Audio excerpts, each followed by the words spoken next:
नमस्कार दोस्तों, स्वागत है आप सभी का। सच्ची श्रद्धा से कमेंट में जरूर लिखे हर हर महादेव, राधे राधे। देवों के देव महादेव सदैव आप पर अपनी कृपा बनाए रखे। दोस्तों, आज की जो कहानी है वो बहुत ही ज्ञानवर्धक और बहुत ही मोटिवेशनल है। दोस्तों, आज के वीडियो में हम बात करेंगे आखिर पत्नी की वो कौन सी 3 चीज होती है जो हर पुरुष को देखना चाहिए। दोस्तों, जो पुरुष अपने पत्नी के इन 3 चीजों को देखता है वह अपने जीवन में कभी भी गरीब नहीं रहता। उसके घर में सदैव मां लक्ष्मी का वास रहता है और मां लक्ष्मी की कृपा दृष्टि उनके ऊपर सदैव बनी रहती है। दोस्तों, आज की वीडियो में हम बताएंगे कि आखिरकार वह कौन सी 3 चीजें हैं जो हर पुरुष को अपनी पत्नी के देखनी चाहिए। दोस्तों, उससे पहले आप सभी से निवेदन है, यदि चैनल पर आप लोग नए हैं या चैनल पर पहली बार आए हैं तो कृपया करके चैनल को सब्सक्राइब कर लें, क्योंकि दोस्तों हम अपने चैनल पर रोजाना ऐसे ही ज्ञानवर्धक और मोटिवेशनल वीडियो अपलोड करते रहते हैं। चलिए तो दोस्तों शुरू करते हैं आज की इस प्यारी सी वीडियो और इस प्यारी सी कहानी से। जानते हैं कि पत्नी की वह कौन सी 3 चीज है जो हर पुरुष को अपनी पत्नी की देखनी चाहिए। दोस्तों, एक बार की बात है, किसी गांव में एक आदमी रहा करता था। दोस्तों, वह आदमी अपनी पत्नी से बहुत परेशान था, क्योंकि उसकी पत्नी अपने पति से बात बात पर लड़ाई झगड़ा करती थी।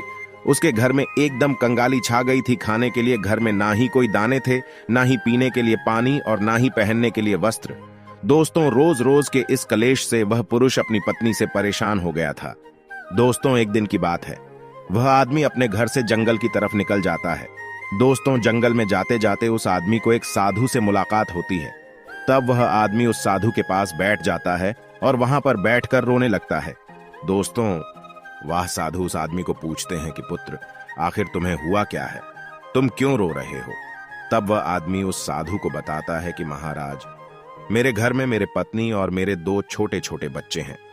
मेरी पत्नी मेरी कोई भी बात नहीं मानती है, बात बात पर मुझसे लड़ाई झगड़ा करती है, जिसकी वजह से मेरा एक छोटा सा बिजनेस था वह भी बंद हो गया और अब हम घर में दाने दाने के लिए मोहताज हैं।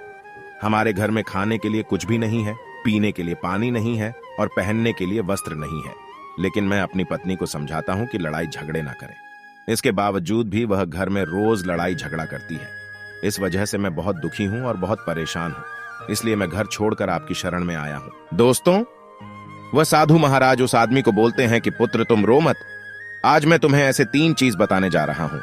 जो पुरुष अपनी पत्नी की 3 चीजों को देखता है वह पुरुष अपने जीवन में कभी भी गरीब नहीं रहता है और ना ही उसके घर में कभी लड़ाई झगड़े होते हैं और उसके बिजनेस में तरक्की होती है। दोस्तों, तो वह साधु महाराज उस आदमी को बताते हैं कि मैं तुम्हें जो बातें बताने जा रहा हूं उन 3 चीजों को गांठ बांध लो। तब वह आदमी उस साधु महाराज की बातें बहुत गौर से सुनता है और साधु महाराज से बोलता है कि प्रभु, आप मुझे जल्द से जल्द बताइए वह कौन से 3 चीज है जो हर पुरुष को अपने पत्नी की देखनी चाहिए। दोस्तों, तब वह साधु महाराज उस आदमी को एक कहानी सुनाते हैं। तो चलिए दोस्तों, गुरुजी से ही सुनते हैं इस कहानी के बारे में। दोस्तों, किसी नगर में एक सेठ रहा करता था। उस सेठ का बहुत बड़ा व्यापार था। उसके घर में सेठ और उसकी पत्नी रहा करते थे। उस सेठ और सेठानी में आपस में बहुत प्रेम था। उनके घर में कभी भी लड़ाई झगड़ा, किसी प्रकार का कोई अंधा क्लेश नहीं होता था।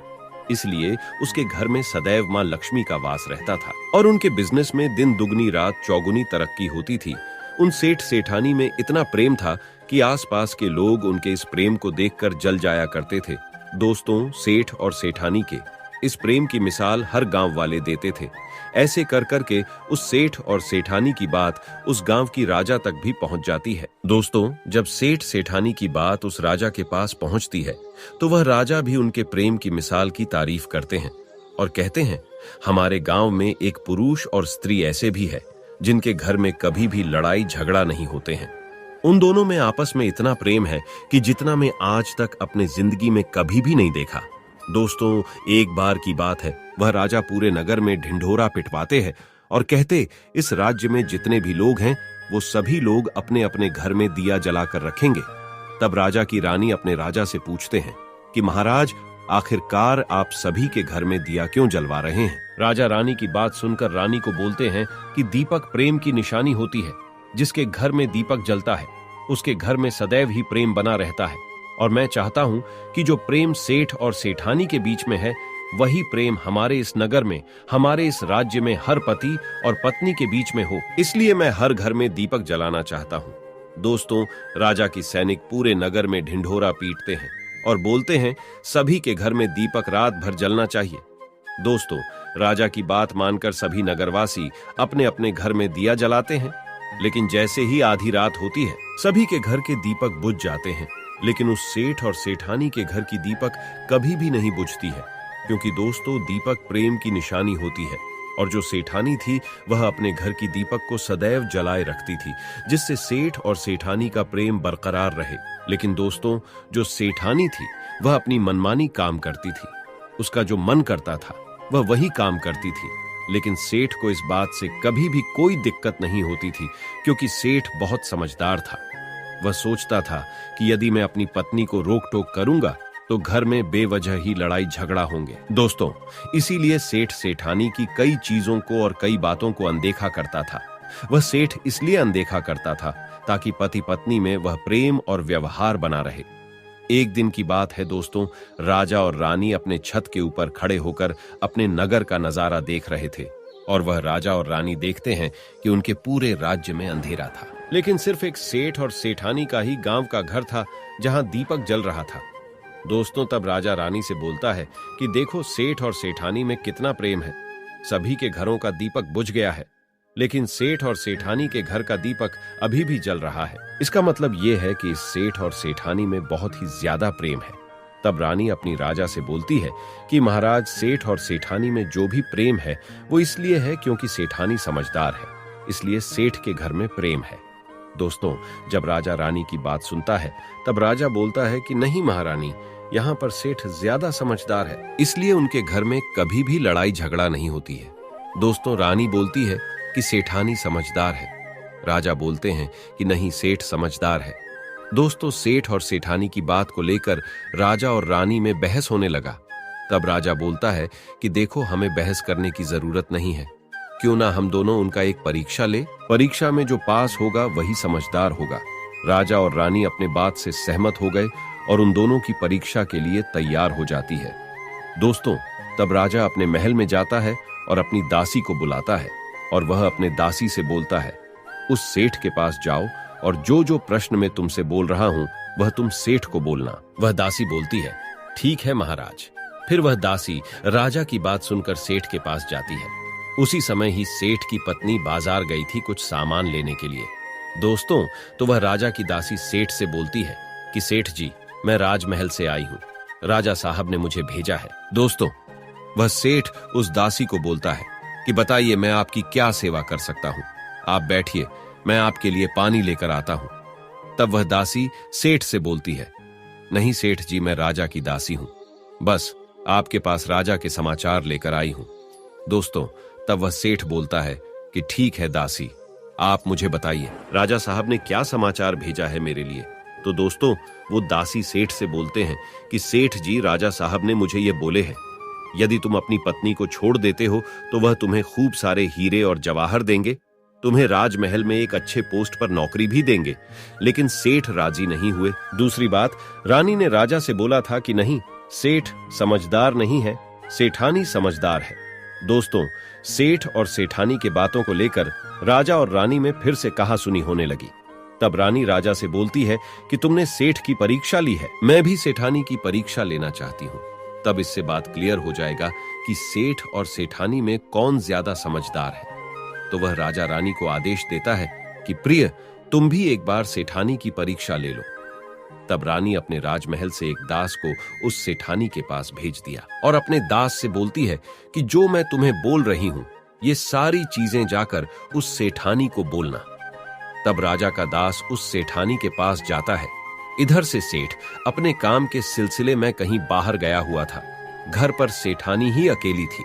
दोस्तों, दास मौका देखकर उस सेठानी के पास पहुंचता है और सेठानी से बोलता है कि सेठानी जी, मैं राजमहल से आया हूं, मुझे रानी साहिबा ने भेजा है। दोस्तों, तब वह सेठनी बोलती है, ठीक है बताइए, किस लिए तुम्हें रानी साहिब मेरे पास भेजा है।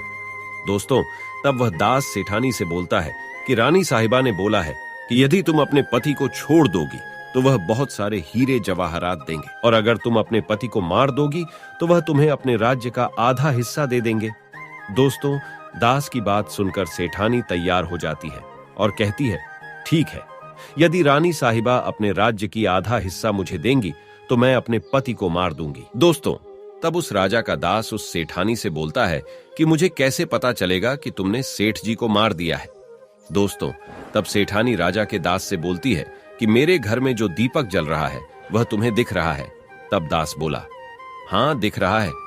तब सेठानी उस राजा के दास से बोलती है कि जब मैं अपने पति को मार दूंगी तो मैं यह दिया बुझा दूंगी तो तुम्हें पता चल जाएगा कि मैं अपने पति को मार दिया है। अब वह दास सेठानी की बात सुनकर राजमहल को वापस लौट जाता है और राजा और रानी से ये सारी बात बताता है। सेठानी की बात सुनकर रानी बहुत अचंभित हो जाती है और रानी को स्त्री जाति से नफरत होने लगती है। दोस्तों, तब वह राजा अपने सारे दास दासियों के साथ सारे सैनिकों को बुलाता है और बोलता है, देखो, मैं यह नहीं चाहता हूं कि राजा और रानी के वजह से किसी निर्दोष की जान जाए। तुम ऐसा करो, उस सेठानी के घर जाओ और उस सेठ को सारी बातें बता दो और उस सेठ को बचा लो। दोस्तों, इधर दास और दासी सेठानी के घर पर जाते हैं और सोचते हैं कि सेठानी तो सेठ को रात में मारेगी और दिया भी बुझाएगी। इससे पहले ही हम सेठानी के घर में हमला बोल देते हैं। दोस्तों, इधर रात भी नहीं हुई थी, शाम का समय था और जैसे ही राजा के सैनिक सेठानी के घर पर धावा बोलते हैं तो देखते हैं कि सेठ पहले से ही मरा हुआ है। दोस्तों, तब राजा और रानी के दास दासी उस सेठानी से बोलते हैं, सेठ जी तो मरा पड़ा है, लेकिन सेठ को तो तुम्हें रात में ही मारने के लिए बोला गया था। दोस्तों, तब वह सेठनी उस दास और दासी से बोलती है कि सेठ को तो मुझे मारना ही था, रात में तो मुझे दिया बुझाना था, इसलिए सेठ को तो मैंने दिन में ही जहर देकर मार दिया है। अब मेरा काम है सिर्फ दिया बुझने का। दोस्तों, वह सैनिक उल्टे पांव उस सेठ के घर से राजा के दरबार में भागे जाते हैं और राजा को सारी बातें बताते हैं। दोस्तों, राजा क्रोध से आग बबूला हो जाता है और उसको स्त्रियों से घृणा होने लगती है और वह अपने सैनिकों को भेजता है कि उस सेठानी को बंदी बनाकर लाए। तब राजा के सैनिक उस सेठानी को बंदी बनाकर राजा के राज दरबार में पेश करते हैं। दोस्तों, तब वह राजा उस सेठानी को कारावास में डलवा देता है और वह राजा समस्त स्त्री जाति से नफरत करने लगता है। दोस्तों, वह साधु इस कहानी को गांव के उस आदमी को सुनाता है। तब साधु उस आदमी से बोलता है, अब तुम्हें समझ में आ गया होगा कि स्त्री की वह कौन सी 3 चीजें हैं जो हर कोई पुरुष को देखना चाहिए। वह आदमी साधु से बोलता है कि महाराज, मुझे अभी भी समझ में नहीं आया, स्त्री की वह कौन सी 3 चीजें हैं जो हर पुरुष को देखना चाहिए। दोस्तों, तब वह साधु उस आदमी को बताते हैं कि हर पुरुष को अपने स्त्री के सबसे पहली चीज यह देखनी चाहिए कि वह कहां पर आ जा रही है। दोस्तों, जो पुरुष अपनी स्त्री की यह चीज देखता है कि पत्नी वहां पर आ रही है, वहां पर जा रही है, तो उसके घर में कभी लड़ाई झगड़ा नहीं होते हैं और वह अपनी पत्नी के ऊपर नियंत्रण कर पाता है। दूसरी चीज है, पुरुष को पत्नी के अंदर ये चीज देखनी चाहिए कि उसकी पत्नी के बोल चाल कैसी है, वह अपने पति की इज्जत कर रही है कि नहीं, अपनी पति की बात मान रही या फिर नहीं। जो स्त्री अपने पुरुष की बात नहीं मानती है, अपने पति की इज्जत नहीं करती है, वह अपने पति के साथ कुछ भी कर सकते हैं, जैसे कि उस सेठानी ने उस सेठ के साथ किया था। इसलिए हर पुरुष को अपनी पत्नी की यह चीज देखनी चाहिए।